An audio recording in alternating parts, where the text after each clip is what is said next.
বাংলাদেশে ভারত সীমান্তে ভারতীয় সীমান্তরক্ষী বাহিনী বিএসএফ এর গুলিতে প্রতি বছর রেকর্ড পরিমাণ সীমান্ত হত্যাকাণ্ড সংঘটিত হওয়ার পরেও এ সফরে এ বিষয়ে বাংলাদেশ সরকার চূড়ান্তভাবে নিরুত্তর থেকেছে। এমনকি ভারত, নেপাল, ভারত, চীন, ভারত পাকিস্তান সীমান্ত এই পরিমাণ হত্যাকাণ্ডের ঘটনা ঘটতে দেখা যায়নি।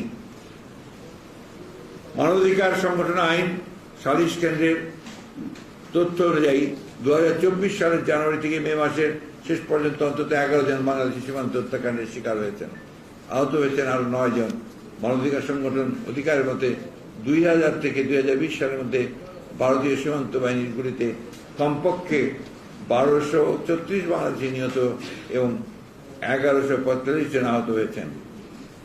এমনকি বিএসএফ এর গুলিতে বাংলাদেশের সীমান্তরক্ষী বাহিনী বিজেপির সদস্যরাও রেহাই পায়নি। শেখ হাসিনার সফরের মাত্র 3 দিনের মাথায় লালমনিরহাট সীমান্তে ভারতীয় সীমান্তরক্ষী বাহিনীর গুলিতে নুরুল ইসলাম নামে এক বাংলাদেশি নিহত হয়েছেন। এছাড়া সীমান্তে সংঘটিত ঘটনায় বুকে ও মাথায় গুলি করে মানুষ হত্যা করা হচ্ছে, অথচ পৃথিবীর বিভিন্ন দেশের সীমান্তে একান্তই গুলি করতে না হলে বুকে নয় পায়ে গুলি করার নজির রয়েছে। সম্প্রতি ভারতীয় পররাষ্ট্র সচিব বলেছেন, বিএসএফ কে নাকি আত্মরক্ষার জন্য গুলি করতে হয়, যা নিতান্তই হাস্যকর।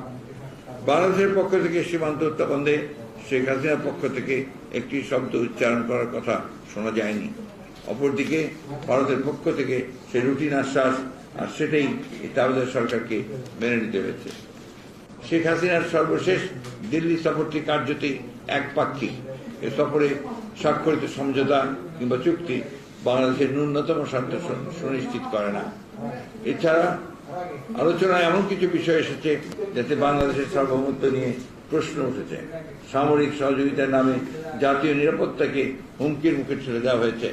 ইতিপূর্বে আদানির সাথে বিদ্যুৎ আমদানির অন্যায্য চুক্তি, জ্বালানি ও বিদ্যুতের মতো অধিকতর কৌশলগত পণ্যের জন্য ভারতের উপর নির্ভরশীল করে তোলার চলমান উদ্যোগ দেশবাসী ও আন্তর্জাতিক বিশেষজ্ঞ মহল গভীর উদ্বেগের সঙ্গে লক্ষ্য করেছে।